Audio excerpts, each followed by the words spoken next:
And that's where I come in. So you want to pass the OSSLT. The what? The Grade 10 Literacy Test. Oh, that thing. I guess so. Awesome, because I'm here to help. How are you going to help me?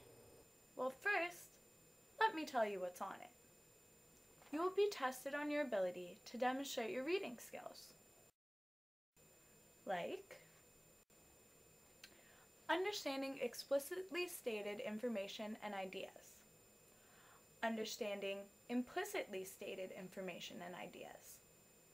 Making connections between information and ideas in a reading selection and personal knowledge and experience. Huh? It may sound confusing, but most of these skills you already have. You just don't know it yet. What? Don't worry. You're going to be able to answer multiple choice and short answer questions on all sorts of text, like narratives, such as short stories, informational pieces, such as scientific articles and instruction manuals, and graphic texts, like diagrams or comic strips. That sounds really boring and hard. It may sound tedious, but don't worry. The stuff you read will be interesting because it's chosen just for you students. Plus, you might even learn something. Phew, that better be it. Well, not quite. You also have to demonstrate your writing skills.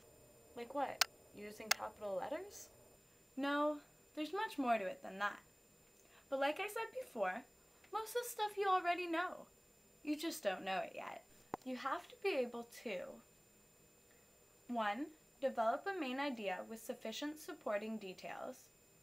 2. Organize information and ideas in a coherent manner. And then the last one is what you mentioned. Use proper conventions like spelling, grammar, and punctuation that doesn't impair your communication. Phew, are we done now? Nope, we're just getting started. Man. We just went over the different skills and the types of questions, so now I can start giving you tips that are sure to come in handy. That didn't sound as much fun as you said it would be. Don't worry, you'll be thanking me next year when you don't have to go through this all over again. I hope not.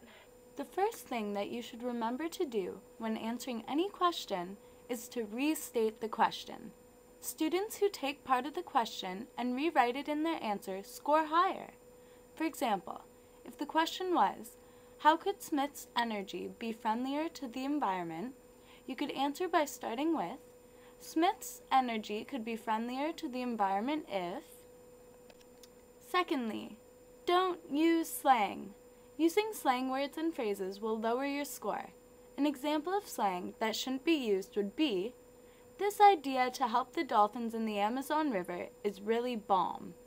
Instead, try to write, this idea to help the dolphins in the Amazon River would be very helpful because it would conserve their food supply. The next tip I have for you while writing the literacy test is pick a side. When writing an opinion piece, your argument will sound stronger if you only state the views from one side to prove your point. The fourth thing that you should remember while writing the test is to use proper paragraph structures. Talk about only one topic per paragraph, and it is highly recommended to put your stronger arguments at the beginning and near the end. Finally, last but not least, write clearly. You could have the best answer in the world, but no one will know if they can't read your writing. If the marker has any doubt, they will mark it wrong, so make sure that all of your work is neat and legible. Wow, that's actually kind of helpful. I did learn something new today. I told you so. Now before you fall asleep, I have a few more tips that will help you while writing your test, and even in the days leading up to it. Cool. 1. The most important thing to remember before you write your test is to eat well and get a good night's sleep. It will be nearly impossible to concentrate if you're tired and hungry.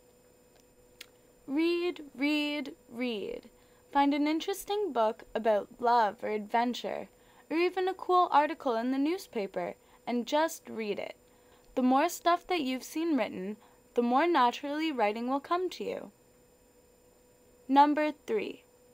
Practice writing in full sentences whenever you can. Whether it be in your other classes or even on Facebook, keep practicing because that's the only way you will get better. 4.